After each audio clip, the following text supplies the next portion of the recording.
I was trying to find a way of starting this presentation, and my mind went to new technology. New technology, in order to be put in good use, must be digested and must be applied in order to reap the benefits of it. As you can see, sometimes it takes time. So let's see what we have in our plate over the next period. First of all, we have the ballast water management.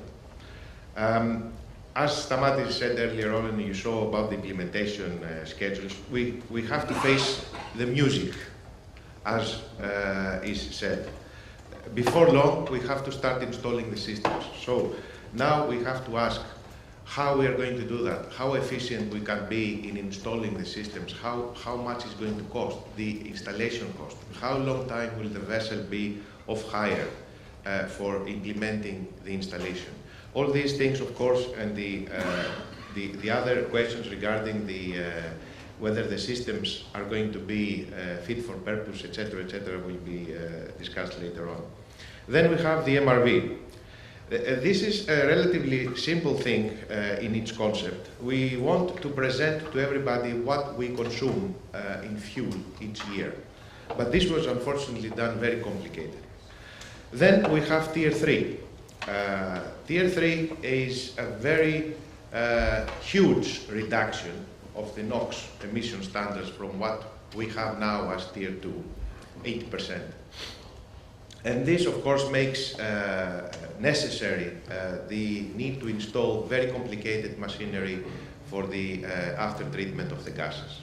Then we have to see that. And then finally, we have the global sulphur cap in 2020, which is a huge challenge for the operators and all the industry, because we don't know yet whether we truly have the availability of the fuel or not. And then we have to ask the question to scrap or not to scrap regarding the use of the fuel. If we go to the ballast water management system, we have to face the 2019 dates as the US Coast Guard is going to receive applications for consideration of extensions 18 months before 2019. So this will start about the middle of 2017 to the beginning of 2018. We'll start submitting these applications and technical studies of whether we can install these systems available or not. Then we have the IMO decoupling. I suppose everybody has already done that because it was allowed by most of the flags. And then we start to see how many systems will actually be available by the end of this year or by the beginning of 2018 in order to make a realistic plan on how to install these systems on board. Infant problems with the systems that are going to be installed, technology again. We don't know what is the future in terms of their performance, in terms of the spare parts, the service engineers that will be available to tackle the problems at ports, and what will be the actual implementation of these spare parts and services on board, whether they will be available readily or you will wait at the port 1 or 2 weeks to get a spare part. The crew training, very important. The crew is not aware of all these new technologies. Who is going to do the training? The operator or the makers? Will the makers have enough training capacity to do the training, or the operators will have to become an STCW byproduct and start training everybody on ballast treatment systems? We have the port state control. We know that we will have a holiday period, of course, and the vessels will not be detained. But then, of course, we have issues like who is going to take the sample, how long is going to take to take the results out, and who is going to interpret the results, and the legal implications of all this.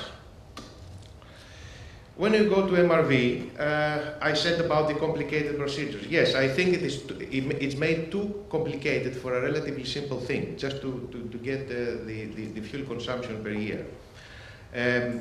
It is a sensitive issue, the fuel consumption, commercially wise, and also is a sensitive issue what is done with the ship in terms of ton miles and what cargo it carries. The documentation and verification procedure is again an overkill. We have too many procedures and very complicated verification paths. The bunker delivery note is technically and commercially acceptable, so it could be used very readily to do that. And then in the very future, I think what we have, a carbon taxation in the making. Is this going to be an ETS? Is it going to be a bunker levy or something like that?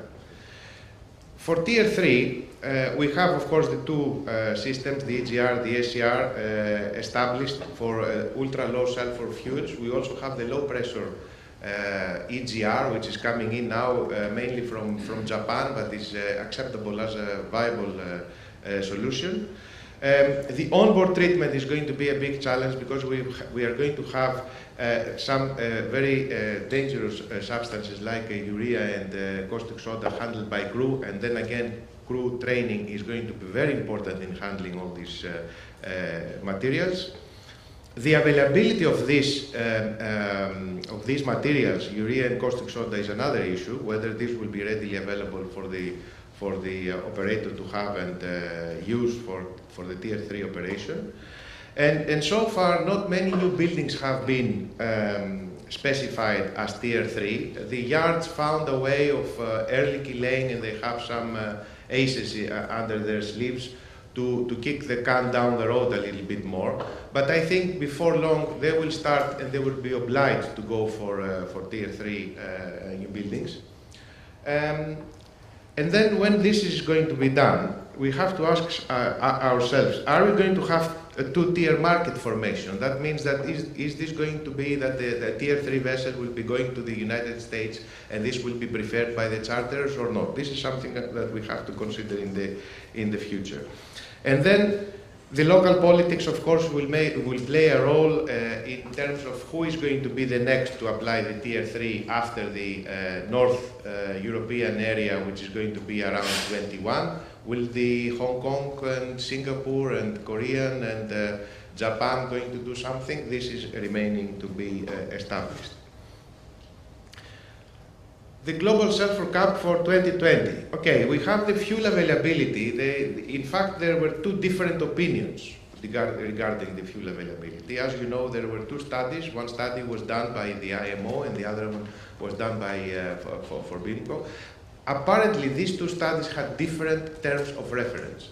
This is the only way that we can see that the two different opinions arrive at the different results. But it still remains to be proven that we will have the fuel availability by 2020. The price difference, of course, between the fuels is anybody's guess. Some people say it will be too much price difference, so we will do this path. Others say, no, it will not be too much difference, so we'll go the other path. The problem, though, is one, and is very serious: quality issues. We don't know the quality of this fuel, which is going to be going on board our ships, because we will not have any norm to check it. ISO has not yet arrived at a position to be able and check the fuel after 2020, and until now at least, whether this is going to go on board. And why we say this? We say this because all these fuels are going to be blends, and they are going to be blends with very pure stuff. That is naphtha, kerosene, and products like these, which are very volatile and will probably bring down the flash point of the product, and we will not be able to check whether the flash point is in compliance or not. This is something very serious and is discussed in international panels and technical committees and marine committees, and this is something which is going to come back to the table later on as well. The scrubber installation. It is a huge investment cost, of course, but it makes sense if the price difference is allowing the calculations to be made, so you can make a break-even time at a reasonable time and not after 10 or 15 years.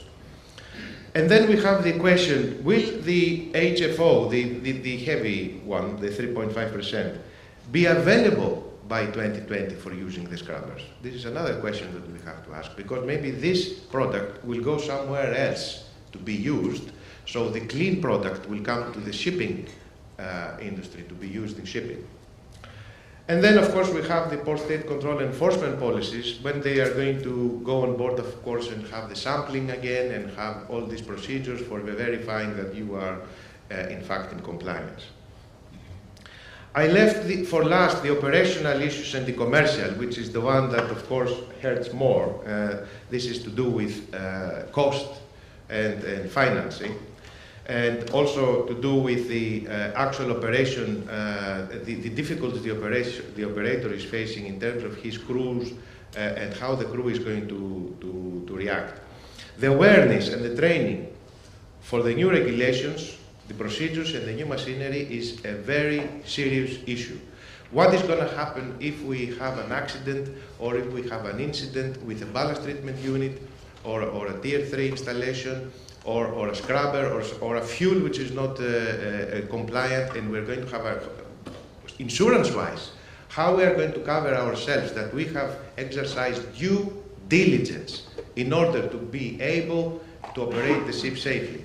This is another issue that we have to discuss in the future. The specialized maintenance requirements for the new technology. Then, again, are we going to have a specialized service engineer to be coming on board for the maintenance, or the crew will do it? How many spares we're going to need and how expensive these spares will be will directly affect the operating cost of the ship. Now we know that for a bulk carrier or a tanker, we have operating expenses about 6,500 to 7,000 per day or 8,000 per day, however big the ship is, or if the operator wants to spend some more money on training or whatever. How much this will be affected after we start increasing the costs with the new investment and the new technology coming in? Will this influence the project terms, for instance? Will this influence the payback periods? The calculations to do of whether a certain purchase, whether a new building or a second-hand vessel is viable or not, because you have to calculate this investment which is coming in, whether it's a scrubber or whether it's a ballast water treatment or anything else, whether this is going to make your business profitable. And then again, we have to do a project risk assessment, more complicated, because you have to do a project risk assessment, and not only the risk in terms of the actual risk, the physical risk, but the financial risk as well. You have to have all the data in place in order to make the correct decision, whether this is a viable solution or is a bad solution, and your project is going to be losing and is going to be a red project. So with this, I thank you very much for your attention. Thank you very much.